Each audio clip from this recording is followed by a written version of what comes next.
Ladies and gentlemen, welcome to the ace match between Reign and Empire. We're going to head into game number 1. Both teams have sent out their players. It will be none other than Inori and Cass. Inori from Reign, Cass from Team Empire. Let's go ahead and get into the first game on Belshire Beach Winter. It will be a TVP. No, I don't mind TVPs, but I would love to use your big sexy brain of yours, Sheth.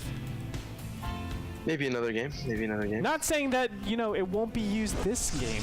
I don't want to make it seem like that because, of course, you are all-knowing, all-powerful, but I know you have an affinity. Much like Charmander has an affinity to fire, you have an affinity to Zerg. I do like Zerg. That is my race. I agree. But I'm ready to cast this PVT. Oh, baby. We got two amazing players, Koss versus Nori, Ace versus Ace. Belshire Beach, my favorite map. I'm ready for this. Your favorite map? Tell me why it's your favorite map. It used to be my favorite map because back a long time ago there were 2 entrances to the NASL, and as a Zerg you're like, that's a free win, at least against Terran and sometimes Protoss. So I loved it for that reason, and even now I still like. I think it's still well balanced. It's either this or Daybreak that are my favorite map. There is my favorite map, so I just like it. It's a good map. I like the design. I like the two ways that you can go around in a circle, center area, so I'm ready to see some games on it. You know, so we went into Inori's style a little bit, but we didn't really talk about Koss's style as much. I told everybody, you know, he is like super standard, he just gets a lot of stuff, and then he pushes out, but what are your experiences with Koss? How do you like his style, etc., etc.? I played a lot with Koss recently. I lost to him in tournaments really recently. I'm sorry, I can't remember the name of it. I lost 2 or 3 really close games. And basically what I can tell from his style is he really likes late game, really good at macro and using ghosts. So that's kind of what I know from him, from my games. It's very rarely an all-in and usually loves to go to late game.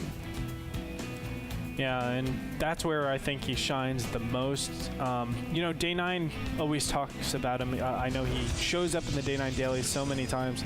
And whenever you watch Koss, it's like he has extra units, and that's how it always feels like whenever you're watching him. And at least that's how I feel. Like the timings, he just has, even though it's just maybe like 4 or 5 extra Marines here for a TVT, it's always something extra, and it's really cool to see how he has such a honed build throughout, you know, maybe the 100 supplies, something ridiculous like that. And he probably doesn't have it all planned out like that, like I just said, but I mean, he's able to be so consistent with all of his, you know, basic fundamentals and getting things out, getting the order of his build. It's really, really cool to watch Empire cast and just see what he does and how he does it.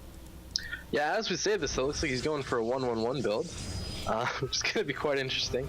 Nori going for this really early expansion. I think this is one of the good ways to counter the 1-1-1 is getting this out so early. But it obviously depends on what type of 1-1-1 Koss goes and what type of defense Nori tries to go with it as well. Yeah, this is a 1-1-1 with no add-ons in any of these. You can tell by just the 1 refinery for now. The 2nd refinery is just being plopped down right now.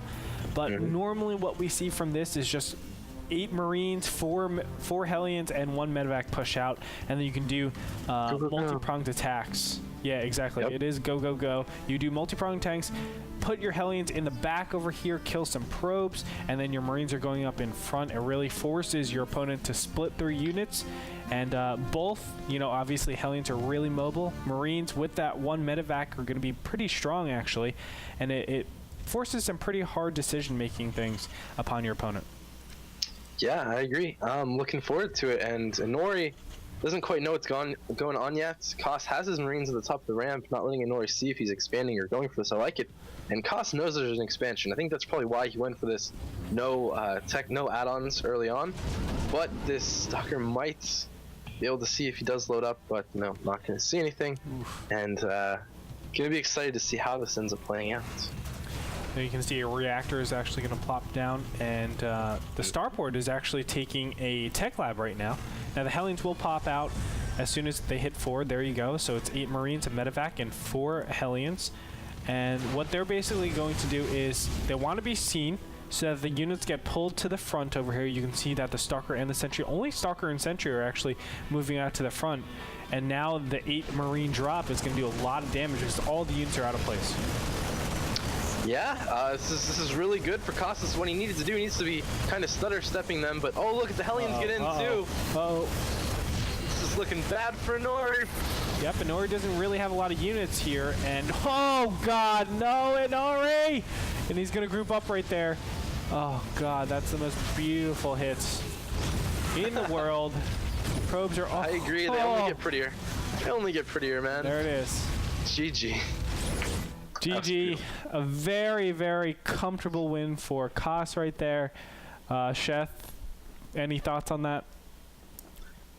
Well done. I guess his TVP is a little bit different than his TVZ. Glad he chose to do that. That was a great build. And for those of you Terran out there, you now know a really cool build to do against someone who goes Nexus first. Yeah. It looked really strong. That was pretty good, not going to lie. Obviously, I think Belshire Beach is a really tough map to actually take expansions like that, especially against a build that is 1-1-1. The probability of seeing a 1-1-1 like that, though, is pretty small. But I know that build in particular on that map against fast expansions, it is very, very good. So you have to be very, very careful when you're doing that. Belshire Beach, you know, sometimes can be a little bit coin flippy in that particular situation, because if it was some sort of one-base play, I feel like that style of the 1-1-1 is really, really obsolete. But nevertheless, we did have Inori get taken out by Kos very, very quickly in this first game. We're going to be moving on to our second game in a little bit, so don't go anywhere. The continuation of this this best of three will be on after this short break, so catch us there.